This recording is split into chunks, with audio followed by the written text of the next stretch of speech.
Você irá assistir ao trabalho do primeiro ano do ensino médio sobre reaproveitamento de resíduos vegetais. Denotaremos temas que nos levam a uma vida sustentável, tais como o uso de produtos orgânicos na produção de combustíveis, a energia térmica e elétrica derivada da biomassa residual e o uso de orgânicos na produção de alguns materiais, como embalagens, sabão, resinas sintéticas e corantes. O bietanol é um combustível obtido através da fermentação controlada e da destilação de resíduos vegetais, sendo conhecida como etanol de segunda geração. É uma molécula igual ao etanol comum, porém é produzida a partir de resíduos vegetais como a beterraba, o bagaço da cana-de-açúcar, o trigo ou o milho. O produto final ele é altamente energético, podendo ser utilizado até em automóveis adaptados para esse tipo de combustível. No Brasil ele é produzido em grande escala, sendo utilizado como matéria-prima a cana-de-açúcar, sendo a mais expressiva. Há também a produção em outros países, como os Estados Unidos e a França, que utilizam o milho e a beterraba. Dentre as matérias-primas utilizadas, a cana-de-açúcar apresenta inúmeras vantagens. Entre elas, o rendimento por área plantada, onde aproximadamente 6.800 litros de bioetanol são produzidos com 80 toneladas de cana. Além disso, o processo brasileiro é o mais avançado, pois o balanço energético referente ao etanol da cana-de-açúcar é o mais favorável. A necessidade de reduzir a dependência do petróleo impulsionou estudos voltados para o desenvolvimento de novas alternativas. Neste sentido, o bioetanol se tornou uma opção eficaz. Especialistas afirmam que a utilização do bioetanol é extremamente vantajosa, pois além de ser renovável, a queima desse combustível não é tão agressiva ao meio ambiente, contribuindo para a redução dos gases responsáveis por intensificar o efeito estufa. E eu vou falar sobre o aço verde a partir do ouriço da castanha do Pará. O que é o aço verde? O aço verde é um material desenvolvido no Brasil que tem como principal simplificado o processo produtivo ecológico. Isso significa que, na prática, ele é gerado a partir do ouriço da castanha do Pará, sem a necessidade de utilizar combustíveis fósseis. Qual o impacto do aço verde na economia? O cenário brasileiro demonstra que o potencial do aço verde é enorme, tanto a nível nacional quanto internacional. Suas vantagens. O aço verde é um produto ecologicamente correto e tem alta densidade energética. A produção de maçã no Brasil aumentou muito nos últimos anos, o que também aumenta a quantidade de resíduos gerados, que são a casca, a polpa e a semente da maçã, também conhecidos como bagaço da maçã. Ao fertilizar o bagaço da maçã, se percebeu que é possível fazer um suplemento animal. E esse suplemento animal ele é muito rico em proteínas e sais minerais, além de que foi percebido que ele é baixo teor de açúcares livres em até 97%. Bom, eu vou falar um pouco sobre o tempero cítrico, que é um óleo incolor extraído do bagaço da laranja, que é utilizado nas indústrias de solventes e nas indústrias de plástico como matéria-prima para a produção de resinas sintéticas e de adesivos. Já no uso como solvente industrial, o tempero cítrico é utilizado como diluente para óleos, resinas, tintas e solução para impressão, entre outros usos. Vou falar um pouco sobre os corantes e os diversos tipos que podem ser produzidos através da retirada do bagaço ou de semente de frutas, como o morango, o pêssego, a uva, os cajus, a beterraba, a jabuticaba e etc.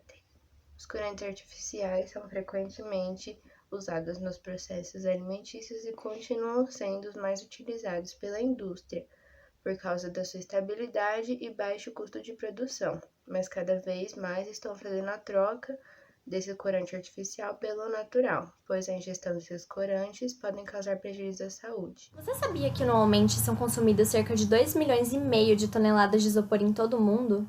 Aparentemente inofensivo, o isopor é um tipo de plástico leve, isolante térmico e de grande utilização como embalagem, tanto na indústria alimentícia quanto no de produtos frágeis. Mas apesar de ser reciclável, seu grande volume e baixo peso tornam sua reciclagem economicamente inviáveis no sistema de coleta seletiva e destinação. Por isso, a melhor opção para diminuir os problemas é reduzir. Devemos evitar adquirir produtos que contenham embalagens não recicláveis. A bandeja de isopor são um ápice de desperdício. Elas não ajudam na conservação dos alimentos e são usadas somente para fins estéticos. Embalagens de ovos, por exemplo, prefiro as de papelão. Com este problema em mente, realizamos uma pesquisa sobre uma brasileira de 17 anos que criou um isopor biodegradável a partir da cana-de-açúcar. A Sayuri Minamoto, que criou esse isopor, desenvolveu essa ideia junto com sua mãe e alguns professores. Ela conseguiu a cana com um vendedor de caldo, bateu no liquidificador com cola branca, farinha de trigo, água, o bagaço da cana e um produto de limpeza que não tinha nenhum efeito tóxico sobre o bagaço. Ela ganhou muitos prêmios nacionais e internacionais pela sua invenção, e com o devido reconhecimento isso pode gerar um avanço ambiental imenso. A casca de mandioca e a produção de bioplástico. Essa ideia surgiu originalmente de uma aluna chamada Sinara. Ela sempre teve o sonho de mudar o lugar onde ela morava, então foi aí que surgiu a ideia de transformar mandioca em plástico. A primeira oportunidade que eles tiveram de apresentar esse projeto foi na Feira de Ciências da escola. Antes disso, eles fizeram vários testes em frutas e eles perceberam que essas frutas duraram mais.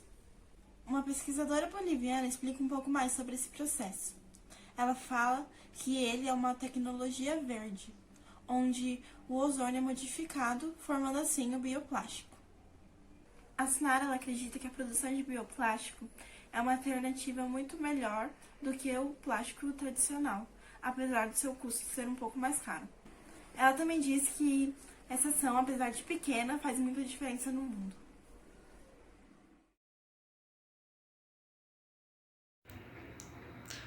O aproveitamento das cascas de coco para a geração de energia térmica pode ser realizado através da combustão direta, da geração de briquetes, do carvão vegetal e do bioóleo, servindo como combustíveis sólidos para fornos e caldeiras de indústrias.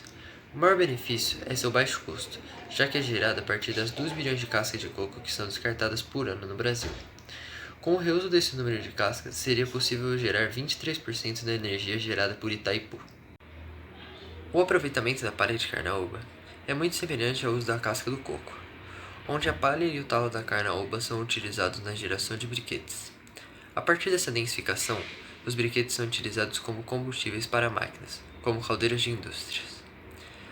Tanto a palha de carnaúba quanto a casca de coco são fontes de energias renováveis e que geram poucos poluentes, sendo assim, uma boa alternativa para as fontes de energias convencionais. Eu vou falar sobre a bioenergia com milho. A FS Bioenergia é a primeira usina no Brasil a utilizar 100% do milho. Ela utiliza 400 mil toneladas de farelo de milho, 15 mil toneladas de óleo de milho e tem a capacidade de energia de 132 megawatts por hora, suficiente para abastecer uma cidade de cerca de 55 mil habitantes. E com a produção de farelo de milho, há um aproveitamento de 100% da matéria-prima utilizada na planta, e tornando-a sustentável além de rentável no mercado.